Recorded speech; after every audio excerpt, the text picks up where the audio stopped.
Hey guys, I'm Nick Nessel and this is Biggie Smalls, and I get a lot of questions about the process, so I'm going to walk you through all the way from the beginning of taking the order to shipping them out the door and all the painting and screw-ups in between. What do you think, Biggie? Biggie's on board. Excited about because he's you can see he's got a pretty awesome expression and a cool expressive face, but what I'm worried about is a lot of what's going to make that possible is like the highlights on the black. You know, it's a lot of black, but then what actually makes his texture. The first thing to do with Biggie is to figure out what color he is. And so I've got these two browns, burnt sienna, and that's just white. And this is a picture I'm working off of. But what I do a lot of times is, oh, there's the sample, another picture of Biggie that Pat gave me as reference. But so this is not Biggie, but I like to just go online sometimes and I'll find the same breed with maybe a slightly better shot with the colors so I can really see like kind of how I need to mix it. And so I can see it's a pretty light brown. It's not exactly Biggie, but that helps me get the shade so I can mix it right. The base coat mix, it's a very light brown, and I'm using this is my favorite brush, especially for the base coats. It's kind of a flat square head, and what it does is it helps a lot. I'll show you. It's pretty straightforward. I always kind of just start at the top and you try to get the edges real fine, and that square tip helps make a nice fine line. Super duper easy. He's basically going to just end up like a big brown blob at the end of this and not looking a whole lot like a dog except for a silhouette. But we'll put some white on top of that and it'll look great. And there he is, a little outline, just a light brown. Again, he's kind of a blob, but we're going to put a lot more texture. What I do now is we take it down and we let it dry. Sometimes you do want to do painting when it's still wet, but for the base coat, normally you want it to be dry.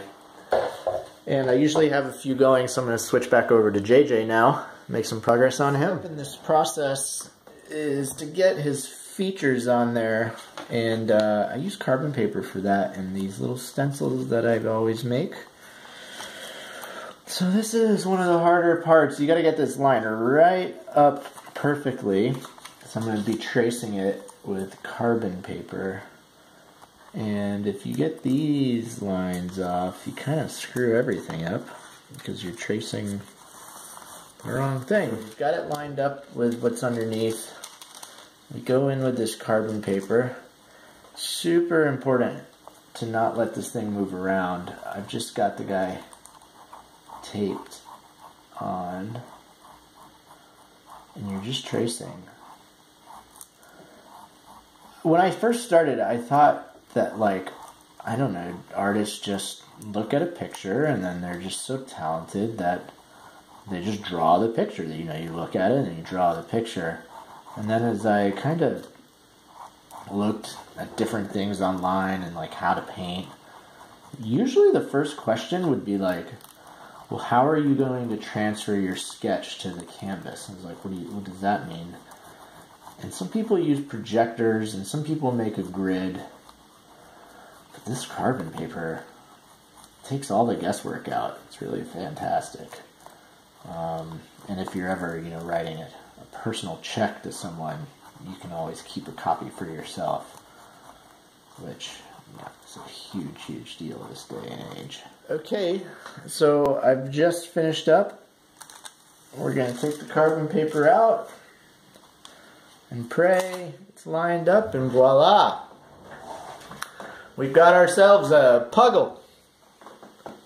The key, as I said, is going to be the shading of his face here. And so what I'm going to try to do is I'm drawing here with the pencil like the extra kind of crease lines that he has down the middle and over the eyes. And what I'm going to try to do, and I never know if these things are going to work until I try it.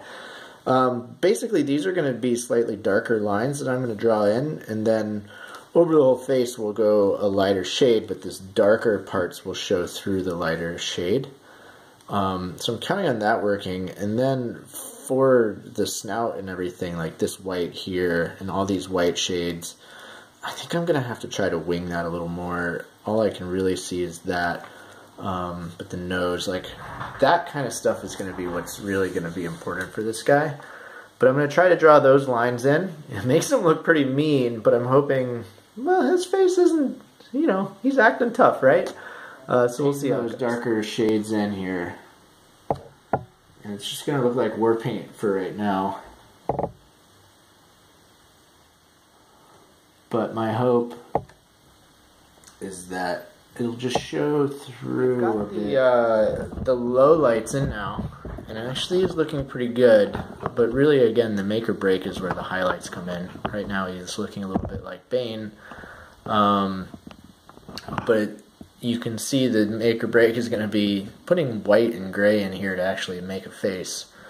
And we're going to see how that goes, and then shading in some lighter whites and browns in here. This is where I always get to this point pretty easily, and now is where the rubber meets the road. Now is put in the highlights. I'm not sure how this is going to work, and then what I'm going to do is come in and do a layer over the top of all of this of like a color in between these lowlights and these highlights, and just cover his whole body and just count on like these highlights and lowlights shining through.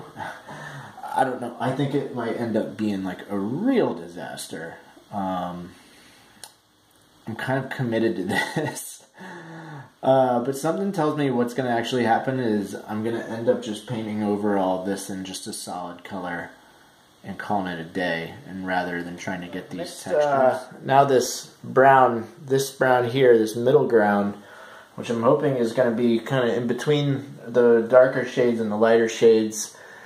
And we're going to go on now and try to actually like put the texture on them. I'm going to regret it for sure, but we'll see how it goes.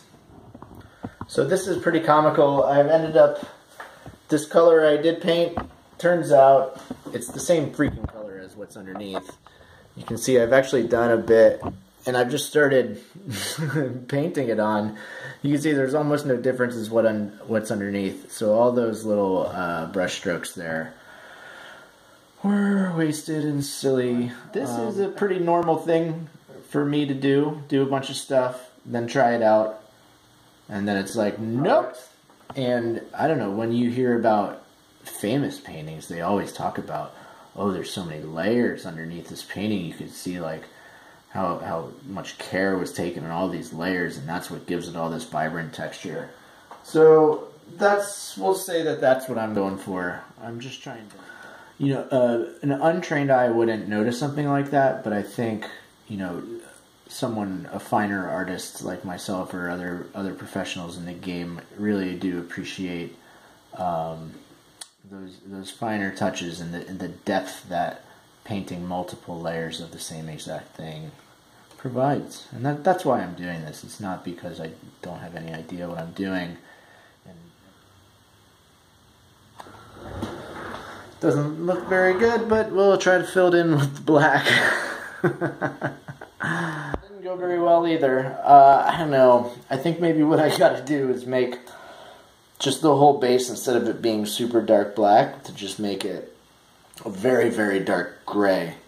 And then what I can do is draw black in for like the mouth and the nose and the nostrils, rather than making it black and then coloring all the gray in instead. He kind of looks like the Predator, doesn't he? Like a little Predator mouth. I painted over, and I've started putting the highlights back in. The other thing I've done is actually lighten this up to like a lighter gray, because what I'm going to do is put black on top of that. Before I started with black and I was trying to paint in the highlights, almost impossible. But now I started with the middle range color, and I'm going to paint the lowlights and the highlights in. And we'll see how that goes.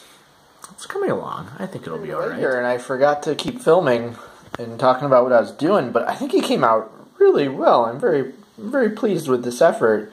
You could see the snout was much better with the gray and then painting the white in. Gave him his little whiskers. It's amazing with the eyes. Just putting those little white dots really makes them look like real eyes. But yeah, he's ready for his carrots. I'm happy. Big, small, it's looking good. Right about there, I think. Let's See how it goes. It's just good to trace the shape.